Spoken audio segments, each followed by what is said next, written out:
I'm Larry Ray, President and CEO of American Manganese Inc., listed on the TSX Venture, ticker symbol AMY, A-M-Y, with proprietary patents in the U.S., China, and South Africa. Our focus is on recycling lithium-ion batteries for electric vehicles. China recently legislated the responsibility for recycling onto their electric vehicle manufacturers and importers. For more information, please visit AmericanManganeseInc.com or phone me, Larry Ray, at 778-574-4444. Welcome to the Goddard Report. Comments made on the Goddard Report and TalkDigitalNetwork.com are an expression of opinion only. Here is Jim Goddard. My guest is Jordan Bateman, BC Director of the Canadian Taxpayers Federation. Welcome back to the show, Jordan. Thanks for having me, Jim. I hope these numbers are correct, but I hear the City of Vancouver has 33 public relations officers and just 21 bylaw enforcement officers to look after parking, bad dogs, littering, and they make money for the city.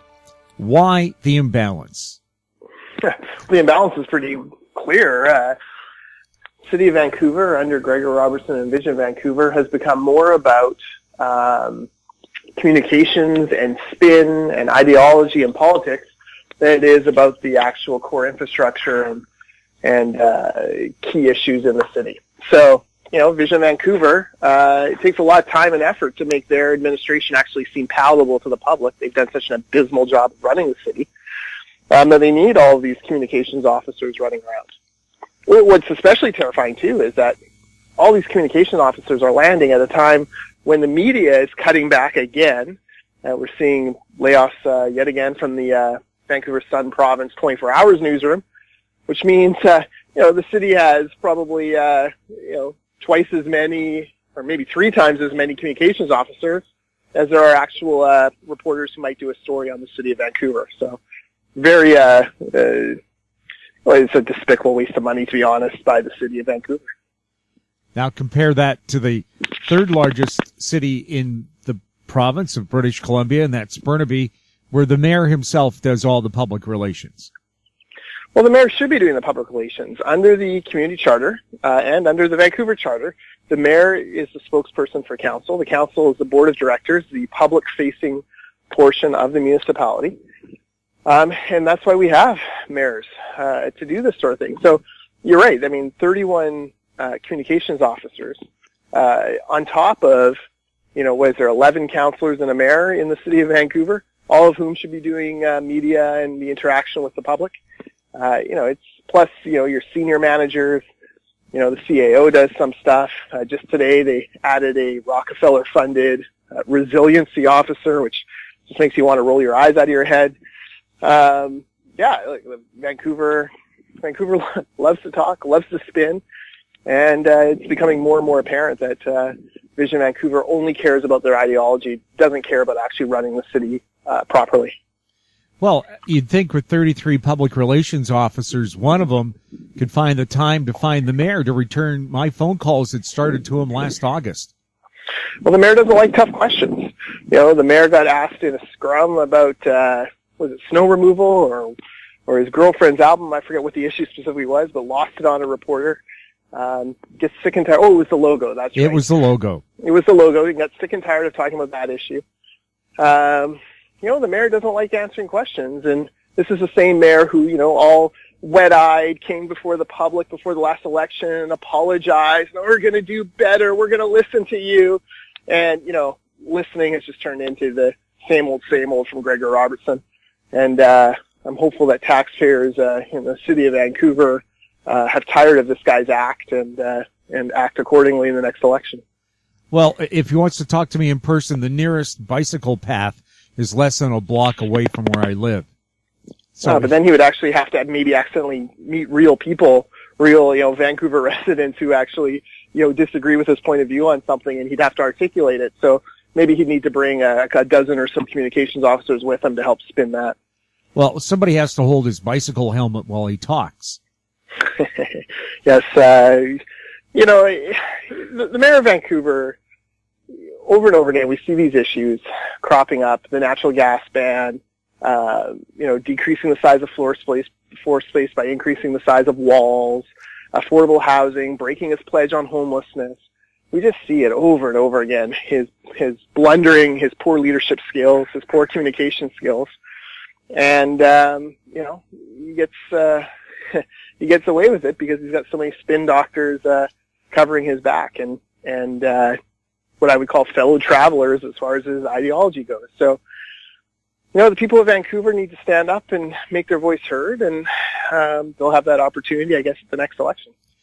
Is this what happens when somebody's been in power for a long time like he has? They just build up this natural arrogance and believe that they are the true ruling person, much like a king. I do think there's always a temptation to believe your own news clippings, and you get reelected. Everyone else is wrong and you're right. But at the same time, you do have a mandate to govern. The problem is the choices he's making in governance are hurting Vancouver. They hurt his economy. They're wasting money on, political dreams rather than spending money on the core infrastructure, things that would make Vancouver better. So, for me, I think his priorities are misaligned. Obviously, someone's electing this guy and disagrees with me, but it'll be interesting to see if he can pull one more off. What about minor things like building permits? If you want to renovate your house or build a cottage laneway house, it takes 1.5 years in Vancouver. Other municipalities can get that done in 3 to 6 months. Well, why do we even need building permits for minor renovations? I forget if the threshold's $2,000 or $5,000 in the city of Vancouver, but even if it's $5,000 and you need a building permit, $5,000 is nothing when it comes to contracting. And if you replace an island in your kitchen, you add marble to it or something, that's going to get close to $5,000. So, why is the city of Vancouver meddling in all of these different things? Well, it's because they have a distinct ideology. They want to use the building permit process to, force people to change furnaces and change water heaters and upgrade energy and, do all these other things that, matches their ideology, but end up costing taxpayers thousands and thousands of dollars they didn't need to spend. We'll have more with Jordan Bateman right after the break. I'm Bill McWilliam, president of Cascadero Copper, CCD on the TSX Venture Exchange. Cesium is one of the world's rarest metals with a growing industrial demand. Drilling is underway on our Tehran property in Argentina to prove up a cesium resource. Cascadero's patent-pending leach process has the potential to make Cascadero the lowest cost supplier of cesium in the world. Visit our website, cascadero.com, or phone us at 604-924-5504. GEM International is a new diamond explorer in the richest diamond producing country in Africa, located next to the 4th largest producing diamond mine in the world. International spotlight is on an 1109 carat diamond recently discovered in Africa by a fellow Canadian junior. With a proven operator and finance team, GEM International trades on the TSX Venture Exchange, symbol GI. Visit us at gemdiamondmining.com. In Goddard we trust. Welcome back. We're speaking with Jordan Bateman. Jordan, there's been an idea floated around. I've said it for years that perhaps they should put a deposit, a fee on things like paper and foam coffee cups, and also on cigarette butts, so that A, they get cleaned up, and B, it's a great source of income for people who may not have steady jobs. That's a possibility. There, is bureaucracy that would come along with that, and it would make things more expensive for various people. Really, you just wish society would behave better, right? Like, put your garbage in a garbage can. Recycle the stuff you can recycle. Like, to me, that it's more of a personal responsibility thing rather than something I want to see government trying to nudge us along on. For the love of Pete, Jim, please do not give the city of Vancouver more ideas on ways to increase bureaucracy at City Hall. Well, they want to ban plastic drinking straws. Yeah.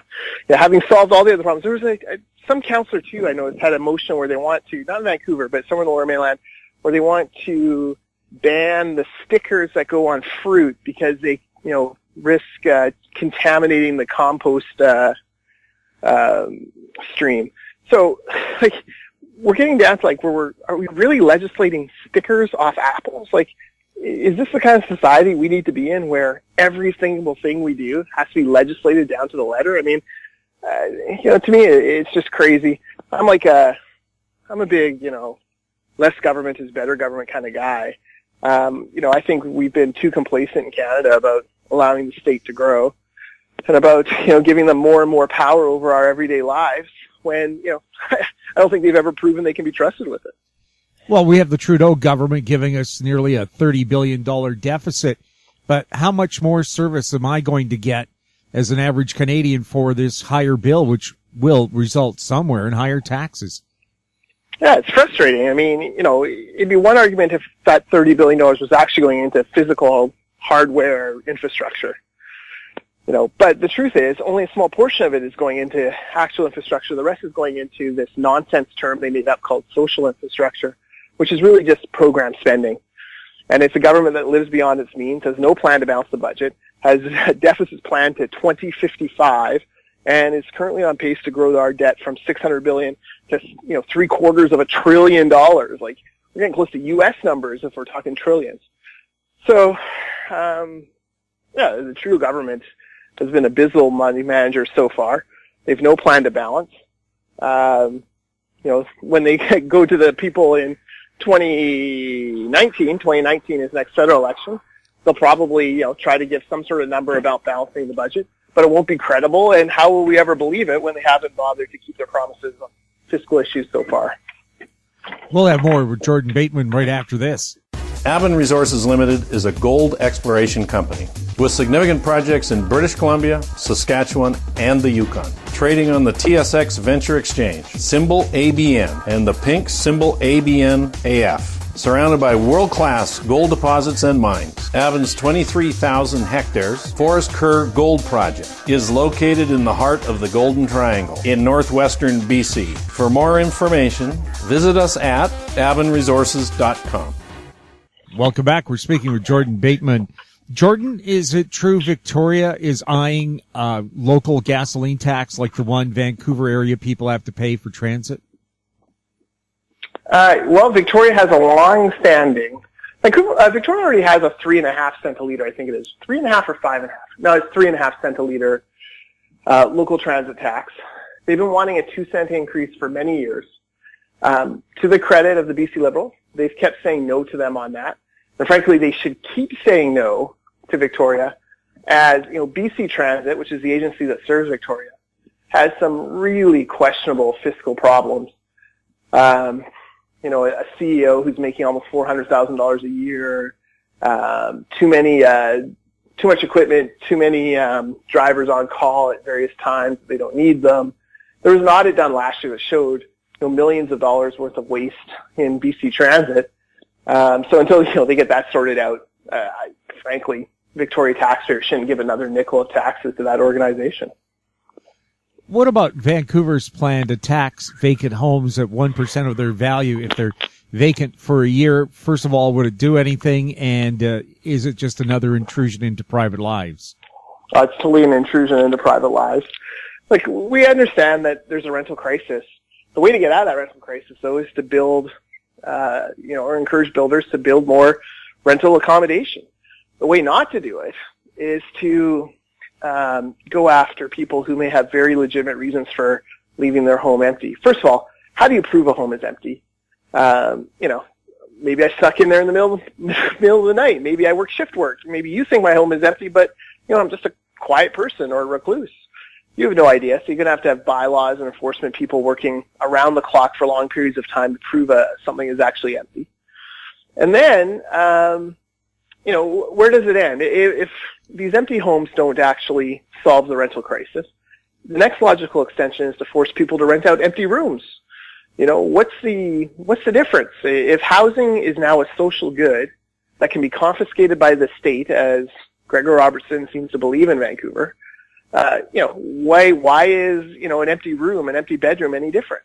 It's probably not. So to me, it's like a slippery slope here. It's just another example of Mayor Robertson's completely failed housing plan. This is a guy who denied the influence of foreign investors for so many years in the market, called people racist who suggested that it's a very obvious fact that Chinese millionaires were coming and buying up big swaths of land and numbers of homes. He's completely bungled this file from the beginning, and it's another point of accountability that voters should bring next fall.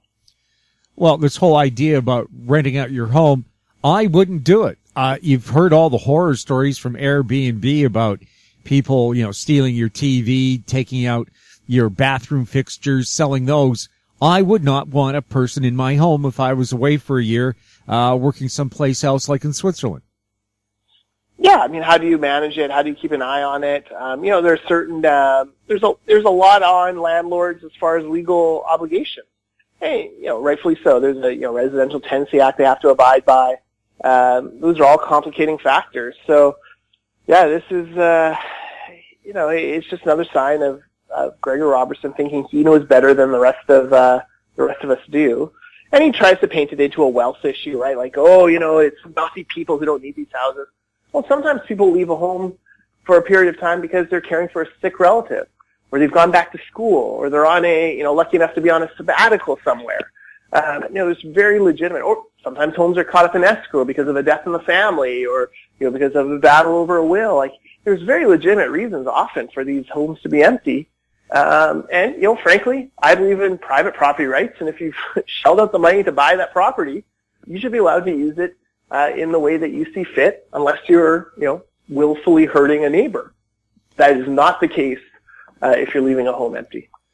The BC Ombudsman has said that all those government ads promoting their budget and home buyers plan were partisan. I think it was the Auditor General who looked into it. The Auditor General also said that they would not open an official investigation. This actually doesn't surprise me that they're not investigating it fully. It's a small amount of money in the overall context of government operations. The Auditor General wants to pick, the bigger ticket items. I can understand that. Look, I say this to people all the time who call me about this. The way to solve this issue is to force governments in the first few months of their mandate to actually bring in a law where, someone independent, whether it's the Auditor General or the Ombudsman or whoever, has to sign off on every single government ad. And they can vet them for partisanness, whether they're necessary, all of that stuff. But that's the only way you're going to solve this problem, and it doesn't happen during election periods. You got to solve it in the first few months after they've been reelected or the government has been elected. So, if this is a major issue for a person, they should probably vote NDP or Green, because the BC Liberals have shown that they're perfectly comfortable with this. It worked for them in 2013. They're going back to the well in 2017, and we'll know in 5 or 6 weeks whether or not that was successful. What about the class action suit where some lawyers believe that because those ads were politically biased, that the BC Liberals should pay back the amount they cost back to the taxpayer? And how much would that be in your estimate? I think it's 20 million or 25 million is the estimate, but I'm skeptical of the lawsuit will work. I don't see where they have violated any laws. The Auditor General talked about them being probably partisan or leaning partisan, but even that, governments have sweeping powers, and they have the ability to do that. So yeah, I'm not too optimistic that this lawsuit's going to do anything. What about the RCMP investigation into party fundraising? That's an interesting one. It's interesting how the NDP ads have spinned it as, an investigation into BC Liberal fundraising. The RCMP actually have been clear that they're looking into all the parties. Obviously the Liberals having raised so much more money than the NDP. Just sheer numbers tell you that they're looking more into that than the other parties, but it's not like any party is clean. I mean, heck, Dave Eby, who should know better and has been making, quite the meal out of this in public, has a swanky fundraiser coming out in Point Grey. And on the, actual ad itself, for his fundraiser, it's sponsored by Gateway Casino. And then, that gets noticed on Twitter, and Eby, quickly scrubs it from the invitation. So, there's two problems, right? You have, the issue itself, where we've talked before, I'm more in the transparency point of view than having to put limits on it. But that's one problem. And then the second problem is just the hypocrisy. Like, if you're going to criticize this, you better make sure your own fundraising is squeaky clean. And, I'm not certain that some of the groups and some of the parties who have been criticizing the Liberals for it are really living up to those kind of ethical standards they're demanding. Well, if anybody has a memory, you can think of the NDP back under the Mike Harcourt days and Bingo Gate, where they were skimming gaming funds. Yeah, and I think there's a little bit of a, what's the word, schadenfreude on this, where the NDP see this as what goes around comes around. But yeah, look, Horgan has expensive fundraisers. He went to Bay Street to raise money there from the Toronto bankers. Obviously the Liberals are much more sophisticated and better at it, but it's not like the NDP have shown, great courage in fighting against it. And this is really, I think, where an interesting wedge issue between the Greens and the NDP, where the Greens have said, well, we don't raise a lot of money anyway, so, we're going to bring in our own artificial limits and not take monies from unions or corporations. And, that has probably bought them a little bit more, leeway on talking about these things. Do you think the average taxpayer cares about how parties raise their money? I do not think the average taxpayer cares. I think there's a few who do. I think it's a big issue on Twitter. It may reinforce certain stereotypes about parties. If once the taint of corruption comes onto a party, the public perception they're corrupt, it feed into that narrative. But honestly, I think people in British Columbia care more about how much they're paying in taxes. Are their kids getting a good education? How long do they have to wait for that knee surgery? Do they live in a place where, they feel safe? Do they have an opportunity to, do they have a good job? I think those are the issues that they care about a whole lot more than how these parties fundraise themselves. It's a real inside baseball, inside the beltway kind of issue. Jordan, I know you're not exactly a big fan of the federal carbon tax. Is there any way for people listening to us can express their feelings about it? Yeah, if you go to taxpayer.com, we have some campaigns against the federal carbon tax, so you can take a look at that.